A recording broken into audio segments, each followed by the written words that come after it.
Hey, everybody, it is Trags, Mike Petralia, back with another episode of the JungleRoar podcast. I want to welcome back a good friend, Paul Dehner Jr., to the pod. Paul, the last time you were on, you said that you wanted to be on more, and you wanted to make sure that James Rapine didn't run away with the count in terms of number of guests appearances on this pod.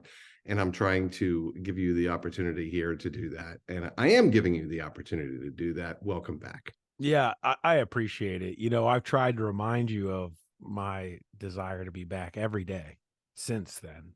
And you To have. make sure, yeah. And I'm disappointed that, I know James has made multiple appearances since that request, and he's a hot commodity these days. But I'm just here to try to prove my worth.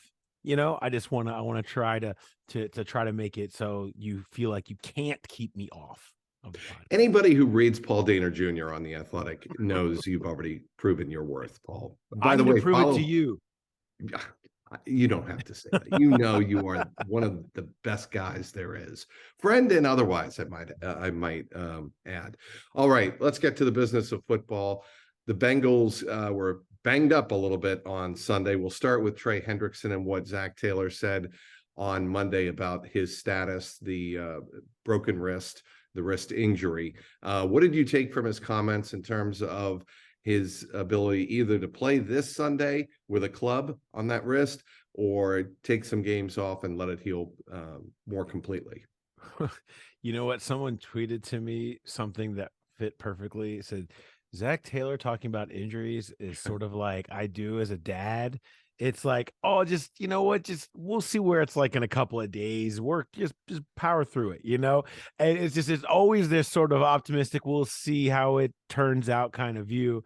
I think that's probably the case with Trey Hendrickson. The concept of him playing this weekend, I think is pretty crazy. I don't think that's part of it. I think he's just kind of trying to hold off on making any declarations. We talked to Lou Anarumo yesterday. I mean, he was like, look, I don't think there's value in somebody here with a club who can't drive, can't steer, can't, slap off somebody that's trying. It's like, I would just like to see it get healed and then come back. I think that's inevitably where this ends. How many weeks that ends up being, until they feel like it's good enough that Trey can come back. Hard to know. But I don't, the non-IR thing is good, but remember, they also had 4 healthy scratches this past weekend. So it's not like they feel like they're pressed on a roster spot. They have the elevations they can make, so they can keep that open, if anything, just to get Trey back to practice early, like we saw with Chase.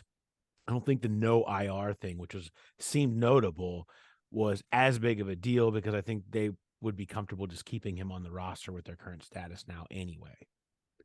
T. Higgins and Tyler Boyd. The Tyler Boyd thing seems a little bit more significant than I think just a banged up finger, like with Mike Hilton, who, by the way, needed surgery on that pinky finger.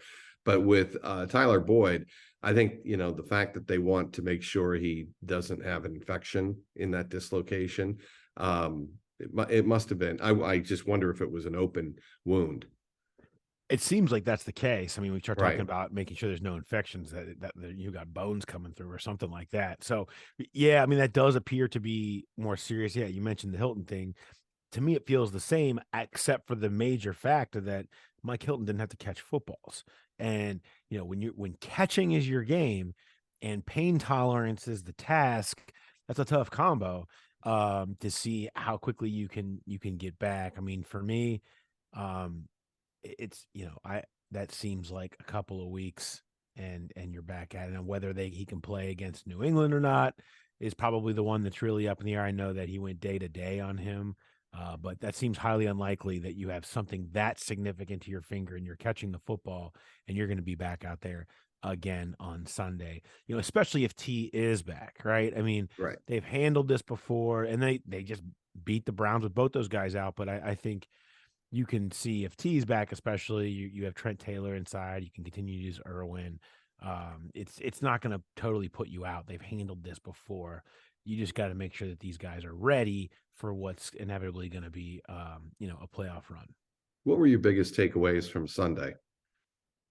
You know, I just think how well rounded this team continues to be.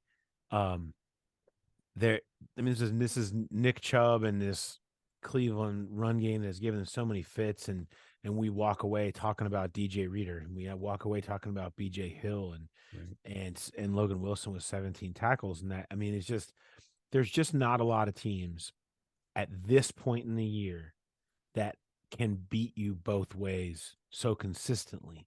They have a top 5 offense, one of the best in the league, humming. We see them put up major points, and they have a defense that can shut it down. And now Cam Taylor-Britt making some big plays at the end of that game, I feel like can be a really big turning point for him, which was the one spot you were really worried about. How's this rookie corner going to hold up? That was the first time he was really directly attacked. Even Mahomes didn't really go after him to the amount that I expected him to. Watson did in big spots at the end of the game, and to have all 4 of those end up in completions could be a real turning point for solidifying that to be good enough down the stretch to continue winning those games. So I just think, to me, it's the well-rounded picture of this team where they just don't have a weakness. They have strengths everywhere. It's really hard to find where you can, whereas other teams that are in this playoff push, you can wonder about that Bills offense right now. You can certainly wonder about that Chiefs defense, and everybody else in the AFC, I think, is a tier or 2 below them. So, to me, they are one of the most well-rounded Super Bowl contenders in the entire league. This is where I don't think Duke Tobin gets enough credit, and the staff.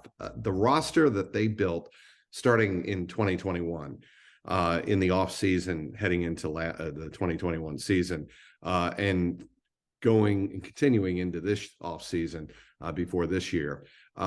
He has built a roster that can take hits like it has taken all year. I mean, remember, this is a team that lost Cheeto Awuzie against the Browns to an ACL. They've lost DJ Reader for a significant time. They lost Jamar Chase for 4 games.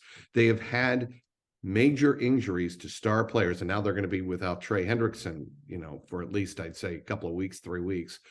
This is a team that has really sustained injuries, but been able to plow through it and still stay at the top of the AFC. Yeah, because number 9's still healthy, and so it helps, right? I mean, Yeah, it just what I think, there is and that. that's something that we've learned a little bit about him this year is, yeah, he didn't really have to deal with that last year. I mean, he didn't really have to deal with not having his guys. I mean, he had his guys for pretty much every game, and as lots of different things have changed, and also, I mean, all 5 offensive linemen have played every game, so that's been able to grow together. That's been able to stay stable. They've been able to find protection for Burrow and chemistry with the line. And that has kind of, I think, allowed Burrow to make it all work on that respect. But you're exactly right. I mean, the depth, this last year there was a wave of people. And we talked about how they were finding people, right? It was Trey Flowers off the Yes. heap. It was Clay Johnston. It was Two Check. Who was the Two Check? Right, the guy. I Yeah. just remember his nickname. He played for one team one week, and he's in the playoffs the next week. They were finding guys to come in and make impact, and draft picks were rising, right? And but it was like, okay, now there's a new wave of those guys this year that have had to come up and make plays. Joseph Osai against the Chiefs with the biggest play of his career. Cam Taylor-Britt stepping in, Trenton Irwin, Trent Taylor, guys that they specifically latched onto and held onto and balked at going other directions, have stepped up and made plays. And you're right. I mean, understanding which guys to hold on to, understanding how to find that depth, is a real skill of theirs. And between that and the way they've drafted the last 3 years, it's how you have such a well-rounded team like this. There's no question. Ironic, Paul, because they are playing a team this Sunday that has not been able to sustain injuries, that has, the GOAT, the greatest of all time, Tom Brady, and they have just not been able to produce offensively whatsoever. And we saw it again on Sunday in San Francisco. They were just curb stomped 35-7, down 35-0 at one point. And I just wonder how this Tampa Bay team is going to come out and play the Bengals on Sunday. Does that thought go through your head that, Brady's going to be motivated and the Bengals have to be on guard for that? Definitely. I mean, I think if there's anybody that you're not going to count out, unless he's just totally thrown his hands up with the Tampa thing and just been like, man, this place, whatever, I'm out of here, which, whatever, you would be able to speak better to that than I would probably. But I mean, Not I think, likely, I would tell you. yeah, I mean, but I'm just saying the concept of him just being like, you know what, just going to cash in the chips on this season, going to take a losing season, which never happens. Um, I don't see that. I don't see him, I just feel like there's going to be a lot of motivation. There's going to be a lot to play for. We had Kevin Falk on our podcast, and Yep. it was great talking to him. Who he was at LSU when Burrow was there, and obviously, his time with the Patriots. And he was like, here's the thing: Brady always watches. He always hears oh, this guy's the next Brady, or this guy's that. And he knows. He feels that. And so he's like, I certainly don't think that it's not on his mind a little bit when the next Brady and Joe Burrow is coming to town and he's got a team that he's trying to get back on the right track. It's kind of the ultimate Brady motivational intersection here to It see. is. It feels like a trap that you don't want to fall into for sure. And I just wonder if I think the Bengals are mentally prepared to handle that. And I think they are even keel. Like, the Marvin teams were in the playoffs 5 straight years. They obviously won 3 division titles in his time, but you never got the sense, Paul, and you were around the team, and I was not at that point. But those teams rode emotional roller coasters. This Bengals team, I don't think does that. I don't think they ride emotional roller coasters. And for that reason, I think they're able to go into a game like this, avoid, you know, reading their own headlines and reading the bravado and take care of business. That's the sense I get. Big games in those days were creating tight teams. They were tight. They played tight. They were coached tight. Practices made you tight. Here it's the opposite. The bigger the game, the looser they seem to be during the week. That feeds off of Burrow. It feeds off of the culture they've created. It's just sort of, there's a whole different atmosphere around big games, big moments. I mean, you saw that in those 5 straight playoff losses.